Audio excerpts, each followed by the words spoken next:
Well, I think Muslims have been playing defense for too long. And I mentioned this recently in a conference. Since 9/11, Muslims have been playing defense.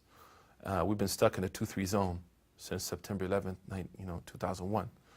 And it's time for us to show people what we can give back to society instead of just constantly whining and being on the defense. So I'll give a good example, like the respect that Islam gives to parents. It's just incredible, you know. And when I became Muslim, when I was 20, you know, I had a lot of problems with my parents, like big time issues, to the point where I was like, you know what, screw this relationship, I'm out, you know.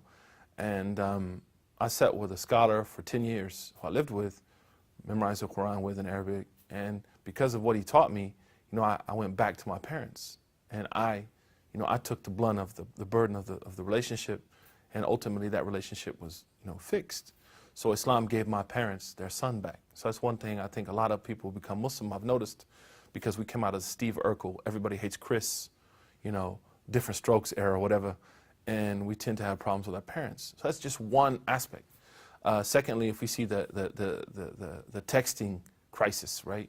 The sexting crisis in New York, Islam, you know, definitely encourages us to man up and be married and be people of fidelity. There's no try it before you buy it in Islam. You know, you have to marry someone, you're committed to that marriage. That's something that Islam gives society. The importance of raising our children right and giving our children good morals and ethics and being examples for them is something that Islam gives. The concern for the poor, you know. In the Quran, it talks about the person who doesn't believe, and it says that they deny the basic acts of kindness to people. Social justice issues, you know, in the Quran it says even if you have to stand up against yourself, speak out for justice. So Islam brings a total package to help people. And what's interesting is that most of the Arabs, or a lot of the Arabs, didn't become Muslim in Arabia just because of theology. They became Muslim because the Prophet was able to benefit them socially. And I think we forget that as a community. Even the environment, you have the statement of the Prophet that talks about the person of knowledge, even the fish in the seas will pray for them.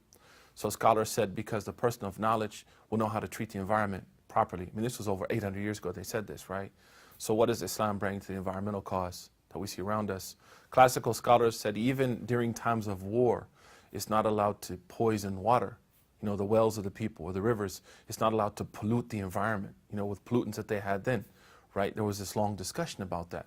Out of respect, not only for human beings, right, mass killing is unacceptable, but also the harm that it would reap on the earth, which is given as a trust to us, man. So you can just go on and on and on and on. I mean, what Islam brings to the arts, Eric Clapton plays the Andalusian, the Spanish style of guitar, right? The arts that Islam gave to, I mean, just keep going. I mean, it's a bug out, right?